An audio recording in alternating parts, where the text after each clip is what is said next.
This week, the Murray-Darling Basin Authority's long-awaited updated water plan was released. Despite 300 changes, the revised document, the result of 20 weeks of public consultation, is virtually friendless, being criticised for allocating too much or too little water to the rivers. South Australia says not enough water will be returned and it will fight the plan in the courts.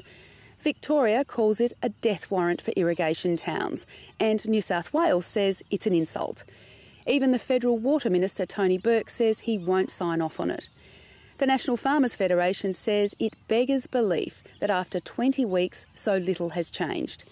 The NFF's Matt Linegar joins me now. Matt Linegar, welcome to the program. Thanks, Pip. What does the NFF think of the revised plan? As we said when this was released, it really is a little bit of Groundhog Day for us. This is pretty much the same plan that was released around about 5 months ago. And so some of the things we would hope to have seen in terms of changes in that plan have not eventuated. So we're disappointed with what we see. If we look at the state's response this week, Victoria says the report's a death warrant. New South Wales says it's an insult as it doesn't take into account farming communities, while South Australia says it doesn't give the river nearly enough water and it will fight the plan in the courts. Is this just now an unsolvable mess? Yeah, look, it's certainly very difficult, as you've just pointed out. Let's point out a couple of things. The first one is, from a farmer's perspective, we do want to see a plan. We clearly don't want to see the plan that's in front of us now pass through, because we know it'll be damaging for our communities. It'll mean job losses, and it'll obviously mean the end of some family farms. So we don't want to see it pass through as it is now, but we do want a plan of some sort. It is very difficult, but I think it really is up to Minister Burke, the government, and the rest of the Parliament to some degree to land on something that's far more sensible than what we're seeing now. The Minister, Tony Burke, waits for 6 weeks to get the state's response. He's indicated he'll override the states if there's no agreement. Do you think that's where this is headed ultimately? Look, is he going to get a response where South Australia can agree with New South Wales and Victoria? I think that'll be very difficult. In the end, he will have to make a decision. We'd just be saying, make sure that is the right decision, a balanced decision. What do you think Minister Burke's intentions are? Well, I think he said, in his view, it's an improvement, but he's not finished yet, and there's more work to do. So what I'm reading into that is that he hasn't made his mind up yet, that he will obviously need to respond to what the states are saying, but in the end, it is his call and the government's call. And it'll be a question of how he attempts to shepherd this through the Parliament. So he hasn't made up his mind yet. There's still room for, the voice of these communities to have an impact on the Minister and the government and to make their concerns clearly known. And I think people should take that opportunity. We've seen burning of the plan and fiery public meetings. Has the latest report allayed any fears or any of the anger in the river communities? No, I think by and large communities still are sitting somewhere between anger and despair when it comes to the basin plan. So no, I don't think it has allayed those fears at all.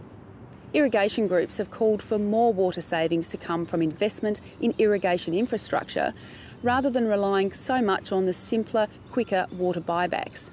Is there any evidence that that call has been listened to? Look, I think there is some scope within that document for some of those solutions to be brought forward, certainly.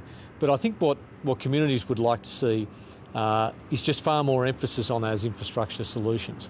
We all know that a dollar spent there is far better in terms of outcomes for those regional communities than a dollar spent elsewhere. So, I think more needs to be done in that area, and people need to know that government are going to exhaust all those avenues before reverting simply to buyback. Can this issue ever be resolved? Is it impossible? I think it's very difficult for the government to find that safe middle ground. But then again, the process we've gone through to date leaves a fair bit to be desired. So, it was almost set up to fail in some respects. Nonetheless, we are where we are. And what I would say to government is, if you seek to achieve a balanced plan, that is one that weighs the needs of the environment equally with communities, people and jobs, then they will land on the right spot. Julia Gillard says she wants Australia to be the food bowl of Asia. If this plan goes ahead, do you think that's possible? I think it'll make it very difficult. Let's not forget that around 40% of our food and fibre that hits people's tables and we wear every day comes from the Murray-Darling Basin. So, again, if we're going to make major inroads and recover water away from food and fibre production towards the environment, it is going to make that very difficult. How are we going to feed this burgeoning population? How are we going to, obviously also feed the burgeoning Asian middle class, without the resources behind that? So I think it'll make it very difficult. Do you fear this document is close to what will be the final one? Look, particularly in terms of any implementation, I truly hope it's not. There's still more work to be done, particularly in the area of including more infrastructure solutions and giving those time to work. We need to see far more of that in the final document, before we can be close to being pleased with what we see. Matt Linegar, thanks very much for your time today. Okay, thanks, Pip.